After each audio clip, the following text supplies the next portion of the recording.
Bonsoir à toutes et à tous, c'est l'heure de votre rendez-vous quotidien avec l'actualité sur ATV. Au sommaire ce soir, une rencontre pour renforcer la cohésion au lycée professionnel André Aliker. En cette semaine de rentrée scolaire, l'établissement organisait ce matin la 2e édition du Café des parents. On en parle dans un instant. Dans ce journal aussi, nous reviendrons sur les tirs essuyés par les forces de l'ordre ces 2 dernières nuits. Des actes condamnés notamment par Bruno Retailleau. Le ministre de l'Intérieur a d'ailleurs annoncé l'arrivée de renforts sur le territoire. Thierry Bousselin, secrétaire territorial du syndicat Alliance Police Nationale, est l'invité de la rédaction. Enfin, nous irons à la découverte de En nous fait un rond. Ce carnet d'activités créé par une jeune martiniquaise permet de rendre notre culture accessible aux plus petits. Après les enfants, ce sont donc les parents qui ont fait leur rentrée ce matin au lycée André Aliker de Fort-de-France. La 2e édition du Café des parents était organisée sur le thème « Cap sur la cohésion, réussir ensemble ». Temps d'échange sur la santé des adolescents, l'orientation ou encore la parentalité.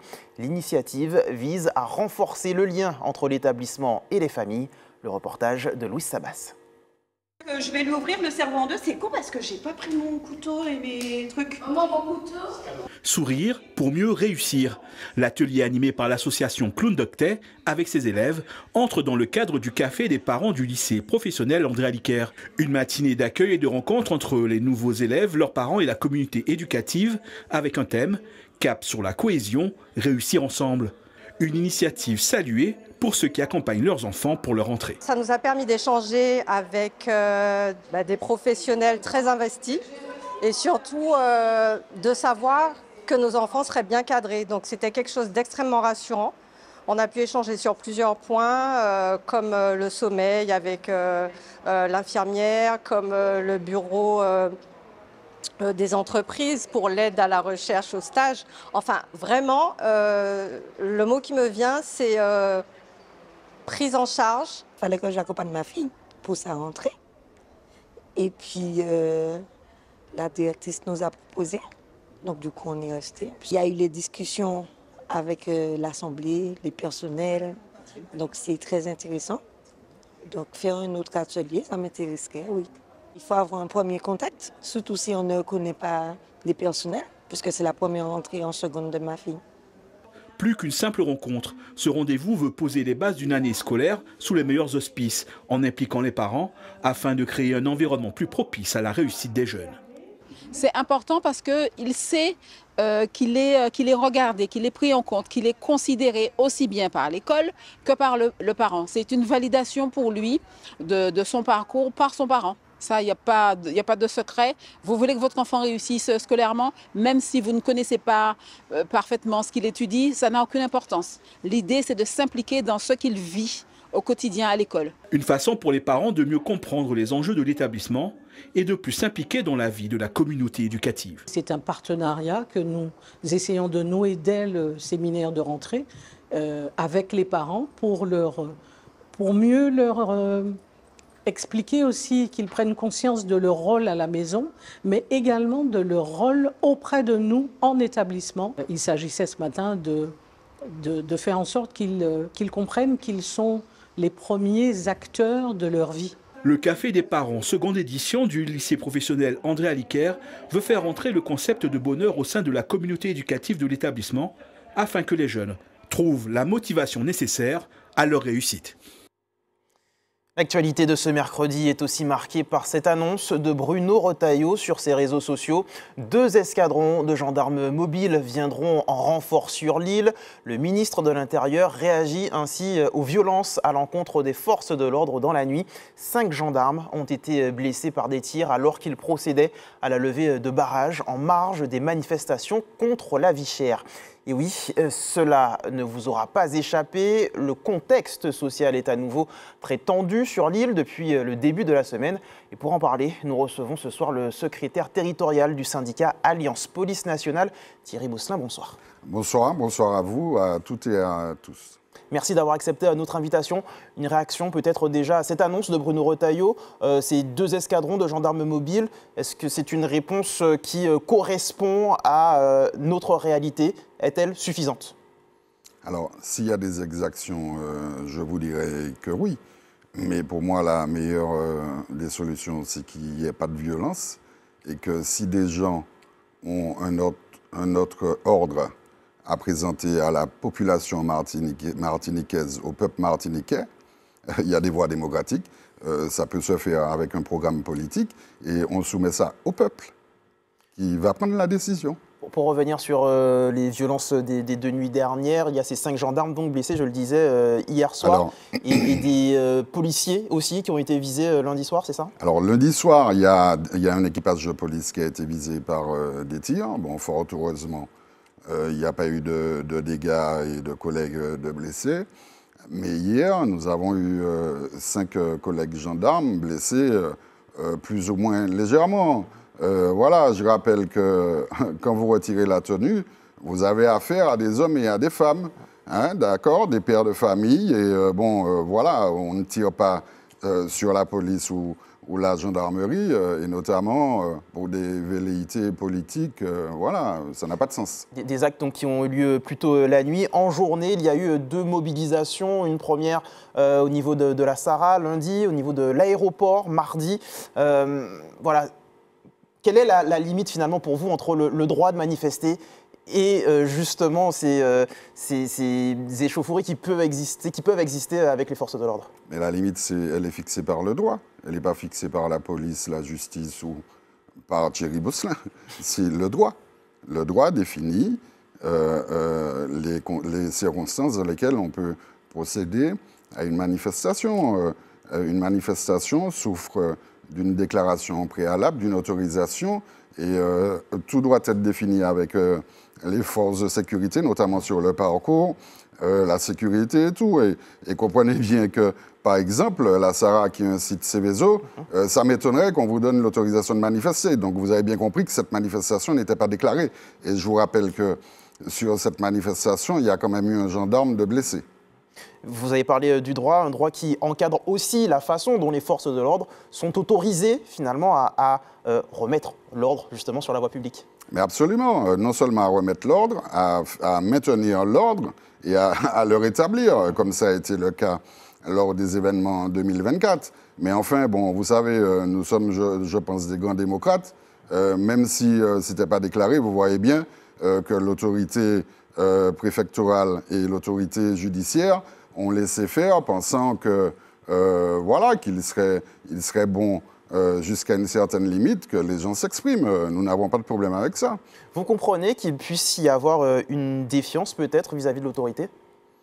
Il y a une défiance sans doute vis-à-vis de l'État. Oui, c'est une réalité. Sauf que les derniers représentants de l'État qui sont dans la rue sont les policiers, les gendarmes et les pompiers. Donc forcément, on a tous à reprocher quelque chose à l'État, hein, y compris moi. À chaque fois que je reçois mes impôts, je me dis c'est pas possible. Et quand je vois des fois que des gens sont rétribués avec mes impôts pour aller manifester et tout, bon, vous comprenez que moi aussi j'ai à reprocher, mais ça ne se passe pas comme ça en pays démocratique. On respecte la loi, d'accord, on fait valoir ses idées par les moyens démocratiques, et puis de vous à moi, si manifester un droit, la libre circulation des personnes et des biens en est un autre. Alors nous évoquons donc ces perturbations sur les 2 derniers jours, mais les violences sur notre territoire, elles n'ont pas eu lieu que pendant ces 2 derniers jours, hein. Elles sont quotidiennes, vols, meurtres, ça semble devenu banal en Martinique. Est-ce que c'est également votre avis? C'est fréquent, c'est quotidien. Dire que ce soit banal, non, parce que je pense que les autorités comme la population prennent ces événements en compte. Mais que voulez-vous faire? Il y a un problème sans doute d'accompagnement à la parentalité, il y a un problème d'éducation et tout, et il faut résoudre beaucoup de problèmes. Alors, ce n'est pas que par les moyens police-justice qui vont être résolus, c'est un problème politique. Je suis désolé, mais on n'entend pas les politiques. Je veux dire, vous entendez le syndicat Alliance, vous entendez un ou deux politiques, notamment le maire de Fort-de-France et celui de Saint-Joseph qui s'est exprimé suite au tir à l'encontre des gendarmes, mais les autres, ils sont où? Ils sont en session extraordinaire à l'extérieur. Enfin bon, voilà, mais c'est votre peuple. Donc il faut régler les problèmes de façon démocratique en faisant de la politique. Hein. À mon avis, ils sont un peu payés pour ça. Alors Thierry Bosselin, on a parlé de défiance vis-à-vis de l'autorité, des forces de l'ordre il y a quelques instants. Il y a des affaires qui ne facilitent pas forcément votre travail. Il y a un policier qui a été condamné à 13 ans de réclusion criminelle pour des faits de viol et d'agression sexuelle sur une femme qui était venue porter plainte au commissariat de Fort-de-France. Que pensez-vous de cette affaire? Alors croyez bien que mes premières pensées vont d'ailleurs à cette victime, hein, d'accord. Ensuite, à la famille de ce policier dont le nom a été livré à la vindicte populaire, alors qu'il a sans doute aussi des enfants, peut-être une famille, et que voilà, sans doute tous ceux qui portent ce nom vont être pointés du doigt en ce moment. Et puis aussi à mes collègues qui ont très mal vécu cette situation, parce que s'il y a bien un lieu qui devrait être un sanctuaire, c'est un commissariat ou un palais de justice, et nous ne comprenons pas comment cette personne a pu se livrer à de tels actes. Et je dois vous dire sincèrement, vraiment sincèrement, j'en suis désolé pour la victime, mais que voulez-vous? La police, c'est une institution qui regroupe des hommes et des femmes. Des affaires comme ça, vous en avez aussi à l'Éducation nationale, c'est composé d'hommes et de femmes. Vous en avez aussi dans les médias nationaux, y compris les médias ici. Bon, voilà, ça ne jette aucun discrédit. Mais c'est vrai que l'on attend un côté irréprochable peut-être aussi. C'est justement, l'institution est irréprochable parce que la plainte a été prise en compte. D'ailleurs, je ne comprends même pas parce que j'ai entendu dire que cette dame avait peur. Non, la plainte a été prise en compte. Le dossier a été étayé et traité. Le collègue a été déféré. Il est en détention provisoire depuis, je crois, octobre 2023. Et il a été jugé en première instance, où il a été, je crois, condamné à 13 ans de réclusion. Mais vous savez, la présomption d'innocence aussi existe pour les policiers. Hein. Ce n'est pas une présomption de culpabilité pour les policiers. Certes, être policier, c'est une circonstance aggravante, mais il a droit aussi à la présomption d'innocence. Et pour l'instant, s'il fait appel, il est encore dans le cadre de la présomption d'innocence. Donc, il faut avoir un peu de retenue sur ces événements. Il s'agit d'ailleurs de Martiniquais. Je pense que pour faire des choses comme ça, il faut souffrir d'une maladie psychologique. Et voilà, on ne peut pas savoir tant que la personne ne passe pas sans doute à l'acte, puisqu'il n'y avait rien.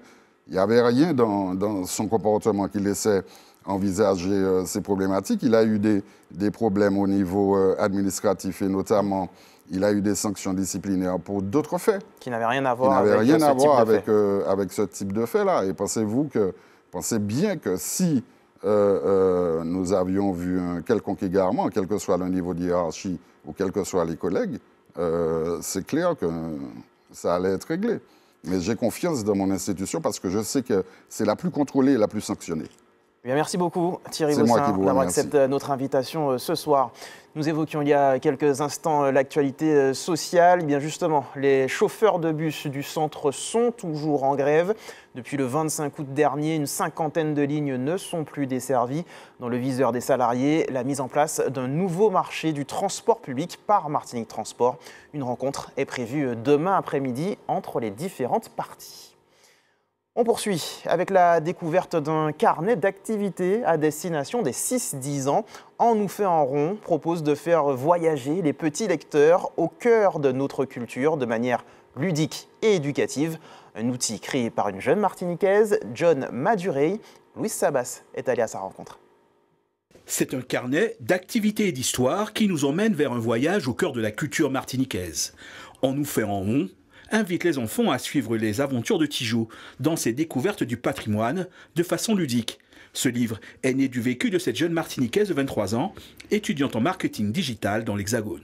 Je suis partie en France hexagonale pour faire mes études et j'ai remarqué que les enfants de la diaspora n'avaient pas forcément la culture martiniquaise. Et je me suis dit qu'effectivement, c'est très difficile de la transmettre en étant à 8000 km. C'est une vraie transmission culturelle générale, telle que nos traditions, nos paysages, nos magnifiques paysages, la culture également sur nos animaux, nos fleurs. Ce carnet d'activités s'adresse principalement aux jeunes de 6 à 10 ans, avec des histoires, de nombreux jeux, des recettes ou encore un lexique en créole. Ce qui a demandé à l'auteur un travail de recherche sur la culture martiniquaise. Je me suis basée sur mes souvenirs, mes expériences d'enfance, mais il y avait quand même un travail de recherche pour être sûr de mes sources, pour être sûr de ce que je racontais. Également parce que j'ai introduit des phrases en créole, donc nous parlons forcément la langue, mais l'écriture n'est pas la même. Donc j'ai vraiment fait un travail de recherche pour être sûr de ce que je racontais. En nous fait en on, plus qu'un simple carnet d'activités, est une invitation à la découverte de l'identité martiniquaise, à mettre entre les mains des plus jeunes lecteurs, mais pas seulement. Lui aussi, mettant en valeur notre patrimoine, Grégory Privat est désormais un chevalier de l'Ordre des Arts et des Lettres, une distinction nationale qui vient valider des décennies de travail. L'artiste a annoncé la bonne nouvelle à ses fans sur ses réseaux sociaux. Regardez.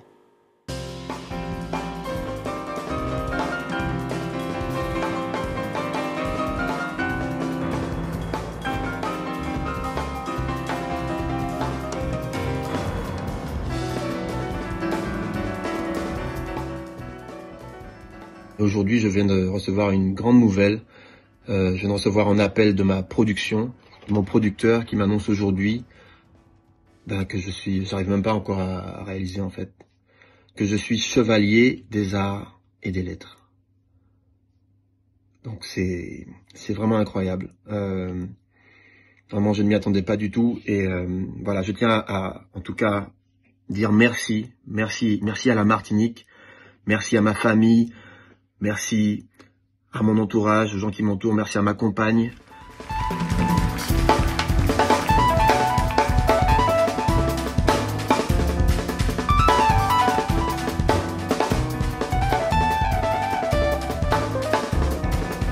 Je pense que dans la carrière d'un artiste, on commence en tant qu'amateur, ensuite on devient professionnel et cette distinction est une reconnaissance nationale dédié par le ministère de la Culture, avec tout un consensus, tout un process.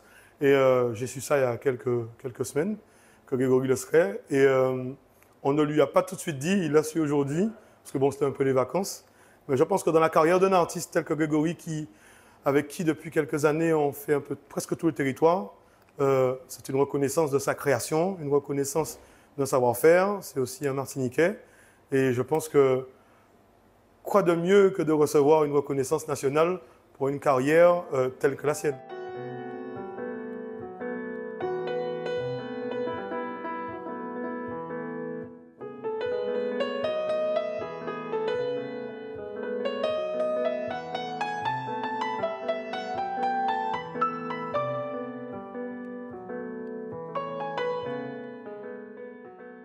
À partir de septembre, il va attaquer les États-Unis.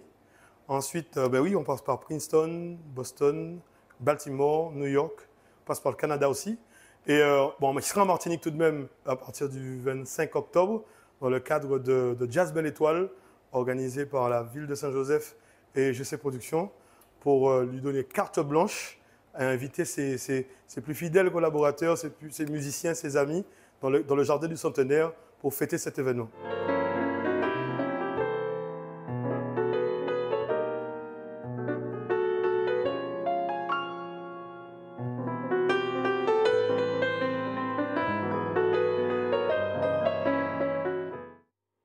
Et sur ces quelques notes, on regarde comme chaque soir le calendrier de l'EFS.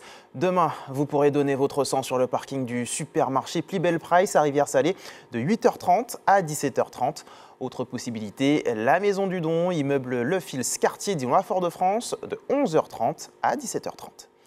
C'est ainsi que se referme notre édition locale. On se retrouve dans quelques petites minutes pour l'actualité nationale et internationale. A tout de suite.